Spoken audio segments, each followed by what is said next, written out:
Now, it's almost a year since the bloody days of the Ukrainian Revolution, when 76 people were shot dead on Kiev's iconic Maidan Square. Ukraine's new leaders put the blame solely on former President Yanukovych's security forces. RT has cut a lonely figure in challenging that line, but a new BBC report is now calling Kiev's words into question as well. The conservatory building was under the control of the protesters. On the morning of the 20th, there were persistent reports of gunfire coming from there. Now, for the first time, one of those gunmen has spoken on camera. I was shooting downwards at their feet. Of course I could have hit them in the arm or anywhere, but I didn't shoot to kill. I also shot upwards at the police who were on top of the Globus shopping center. And that is why they retreated. We were covering the events of that February non-stop, and at one point our crew came under sniper fire as well. RT's Alexei Yaroshevsky was fired upon when he was getting ready to go live. Let's now talk to him about that. Alexei, just tell us what you remember from that day. Well, I still remember those days very well, despite it's a year ago. And what struck me and what surprised me the most at that time, not only the fact that we were fired upon, and we were fired upon, in fact, from the side of the hotel, facing the part of Kiev which was controlled by the protesters, but everybody, all the media and pretty much everybody around us were suggesting that this was the police which was firing on the hotel, which actually at some point got me thinking that I was fired at by the police. But later I started thinking and I saw that some things were quite odd about this, particularly the fact that, as I've said, the side of the hotel where we stayed was facing the part of Maidan, the Independence Square, which was occupied by the protesters. But also then I heard talks of some gunmen leaving the conservatory building, the music school building just next to the Ukraina hotel where we stayed. And in April, we actually talked about this. We did a report about this. Let's have a look at the part of that report of that time.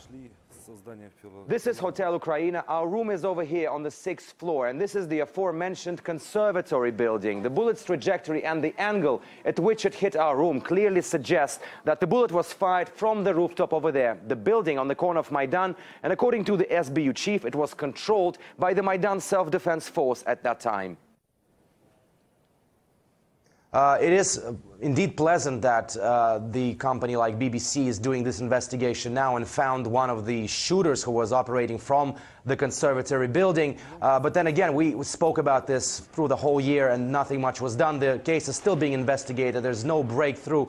Only 3 policemen are being charged with the deaths of at least 39 people, and there's still a lot of ambiguity about this case. And let's not forget, of course, the leaked conversation between Catherine Ashton and the Prime Minister of Estonia at the time, which of course made a lot of noise.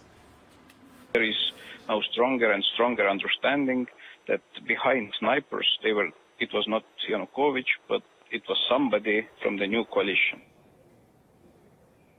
It later emerged that some of the protesters were indeed apprehended at the Maidan, and they were carrying sniper rifles as well. So on that day, of course, people were dying. It was a terrible day, a game-changing day for Ukraine, and little did people think about what actually sparked this whole, those deaths and sparked this whole change of regime in Kiev at that time. But a year on, and it's still not being investigated. So the hope is there that maybe thanks to this latest investigation by the BBC, people may start moving towards finding the truth of what actually happened at the Maidan and who operated those snipers.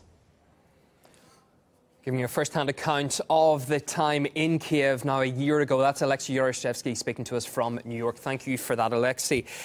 For more on this story, as well as the current situation in Ukraine, I'm now joined by German journalist Mark Baltzamai. He's just come back from eastern Ukraine. You're very welcome to the programme.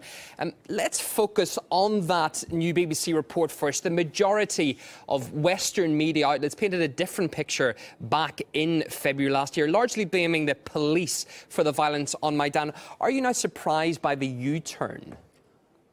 Actually, to me, it's not a U-turn. It's just a carefully trial to get out information that are obviously to be shown in the media for months, and there are a lot of evidences before, even on the internet and on other sources, which showed that the Maidan was not that peaceful protest as it was shown in the Western media, and even the sniper story was, of course, one thing that was blamed on Yanukovych to push him out of his presidential.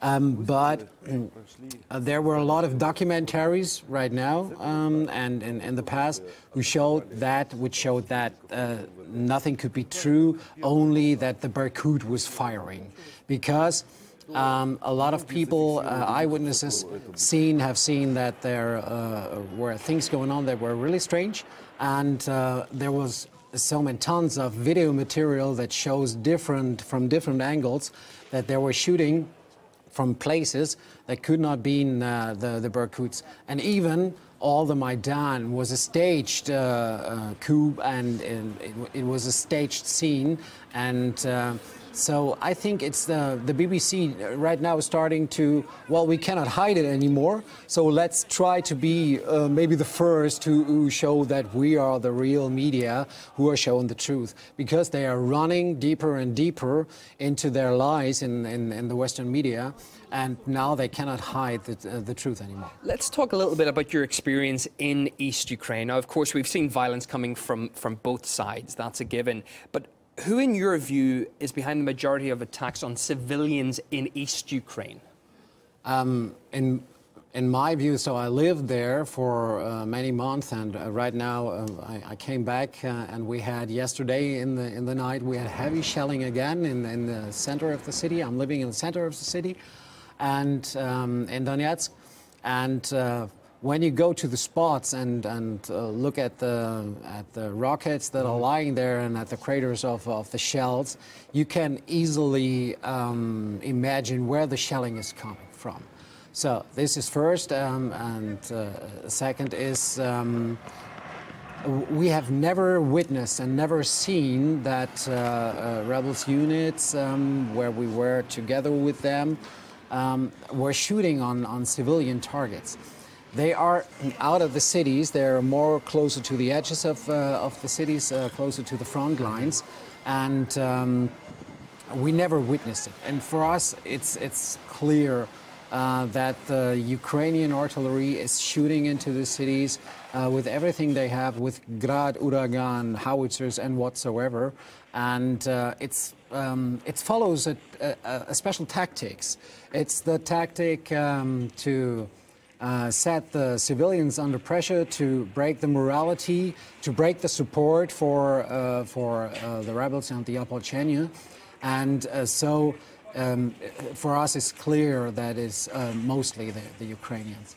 What about this new Minsk deal now agreed earlier today? Are you optimistic that what was agreed on paper will work in reality? So what we have, in my opinion, is nothing new. We had a Minsk II agreement in September, and now we have a new paper with old words. To me, it sounds nothing different to the agreement that it was before.